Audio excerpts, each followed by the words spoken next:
ওলের ডাঁটা আমার অনেক প্রিয় একটি সবজি, আর এটি আমি রান্না করছিলাম মাঝারি সাইজের বাগদা চিংড়ি দিয়ে। আমাদের সাতক্ষীরা চিংড়ি মাছ তো বরাবরই নামকরা, খেতে মাশাআল্লাহ খুবই মিষ্টি হয়। তো আজকে দুপুরেই আমি দুটো তরকারি রান্না করেছিলাম, একটি ছিল বেগুন ভাজি আর একটি ছিল ওলের ডাঁটা দিয়ে চিংড়ি মাছ রান্না। এখন গরমের সিজনে বাজারে ওলের ডাঁটা ওঠে, তো আপনাদের ভাইয়া সেটি দেখলেই কিনে নিয়ে আসে। তো কালকে সন্ধ্যায় আমাদের ওলের ডাঁটা নিয়ে আসছিল, কিন্তু বাড়িতে কোনোই চিংড়ি মাছ ছিল না। তো আমি বলছিলাম চিংড়ি মাছ দিয়ে রান্না করব, বলার সাথে সাথে আমার চিংড়ি মাছ এনে দিয়েছিল।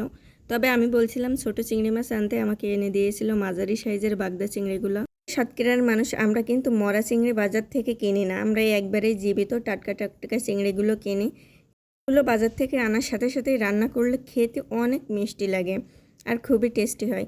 তো আমি প্রথমেই বেগুন ভাজি করে নিলাম। আপনাদের ভাইয়া বাজার থেকে বেগুন নিয়ে আসছিল, তবে বেগুনগুলো একটু পোকা ছিল, তো আমি ভাজি করবো তাই ছোট ছোট টুকরো করে ভাজি করে নিলাম। বেগুন ভাজিটা মূলত আমি রাত্রেবেলা রুটি দিয়ে খাবো, এর জন্য এভাবে ছোট টুকরো টুকরো করে ভাজি করে নিলাম। আর এভাবে ভাজি করে খেতে রুটি দিয়ে বেশ মজাই লাগে। আর সেটা নামানোর পর আমি এখন ওলের ডাঁটা রান্না করব। এ কারণে ফ্রিজ থেকে মশলা বের করে মশলাগুলো আমি ভালোভাবে কষিয়ে নেব। মশলাগুলো তেলে দেওয়ার সাথে সাথে একটু পানি দিয়ে দিতে হয়, না হলে তেল ছুটে গায়ে আসে।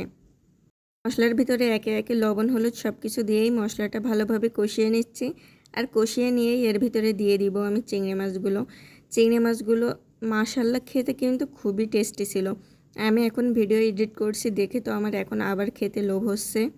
যখন চিংড়ি মাছগুলো ভুনা করছিলাম তখন এত সুন্দর একটি ফ্লেভার বের হচ্ছিল, আমি আপনাদের ভাইকে বলছিলাম আমি আর এগুলো তরকারি দিয়ে রান্না করব না, এভাবেই কষিয়ে আমি খেয়ে নিব। তবে মাছ ভুনা করলেও খেতে অনেক মজা হয়। তো আমি তো ওলের ডাঁটা কেটে ফেলেছি, রেখে দিলে নষ্ট হয়ে যাবে, এ কারণেই আবার মাছগুলো উঠিয়ে নিলাম।